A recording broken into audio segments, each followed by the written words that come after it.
রান্নার স্বাদ হইতে হইলে নাকি হাতে তিল থাকতে হয়। আসলে কথাটা কি সত্যি আমি জানি না সত্যি কিনা। কিন্তু আমার হাতে তিল নাই। এজন্য মনে হয় আমার হাতের রান্না কখনো স্বাদ হয় না।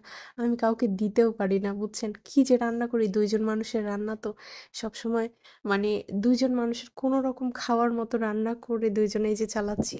আ আমাদের বিবাহিত জীবন খুবই অল্প সময়ের। কিন্তু এই অল্প সময়ের মধ্যেও যা শিখেছি এখন আলহামদুলিল্লাহ এটা দিয়ে মোটামুটি একটু চলে। কিন্তু কাউকে খাওয়ানোটা মানে আমার খুব কষ্টকর ব্যাপার মনে হয়।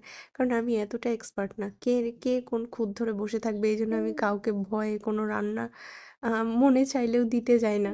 কারণ দেখা যাচ্ছে রান্নাটা স্বাদ হলো না, তখন কেমন দেখা গেল নিজের একটা মান-সম্মান নষ্ট।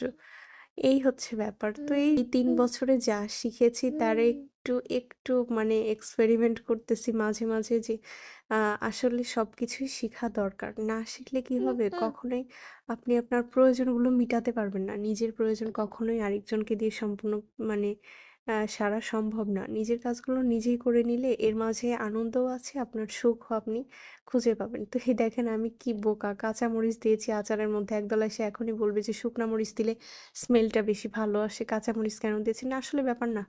আমার কাছে কাঁচামরিচ ছিল তাই আমি দিয়েছি। আর এখানে এই যে আমি ৫ ফোড়ন দিয়ে দিয়েছি, যা মসলা লাগে সবই দিয়েছি।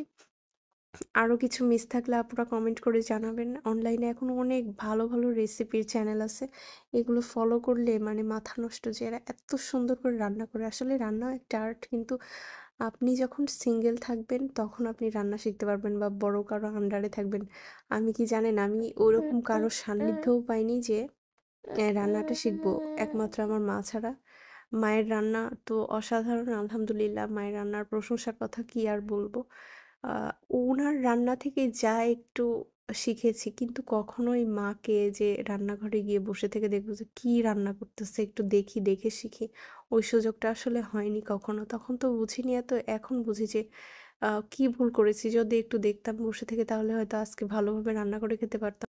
এই যে আমি আচারের জন্য গুড় দিয়ে দিচ্ছি। গুড় দিলে কি হয়? আচারে গুড় দিলে একটু স্মেলটা ভালো আসে। পাশাপাশি কালারটা আরও সুন্দর হয় চিনির তুলনায়। আমার কাছে অ্যাভেলেবেল গুড় ছিল। এটা আমার শাশুড়ির দেওয়া গুড়। শাশুড়ি অনেক যত্ন করে পাঠিয়েছে একদম নাটোর থেকে সিলেটে। আচারটাকে সুন্দর করে গুড় দিয়ে মেখে নিচ্ছি ভালোভাবে যেন এটা ভালোভাবে মিশে যায়। আর ও যে জলপাইগুলো গোটা ছিল ওইগুলোকে আবার ভেঙে দিচ্ছিলাম। কারণ এর ভিতরে কিছু না গেলে এটা ভালো লাগবে না। এটা অনবরত নাড়তে একসময় আচারের কালারটা চলে আসবে। তখন আ আস্তে তখন আরো সুন্দর করে নাড়াচাড়া করে এটা নামিয়ে ফেলতে হবে। তারপর রোদে দিতে হবে। রোদে দিয়ে তেল আরো বেশি দিতে হবে। আমার আচারে তেল কম হয়েছিল। তারপরেও আমি আরো তেল এড করেছি।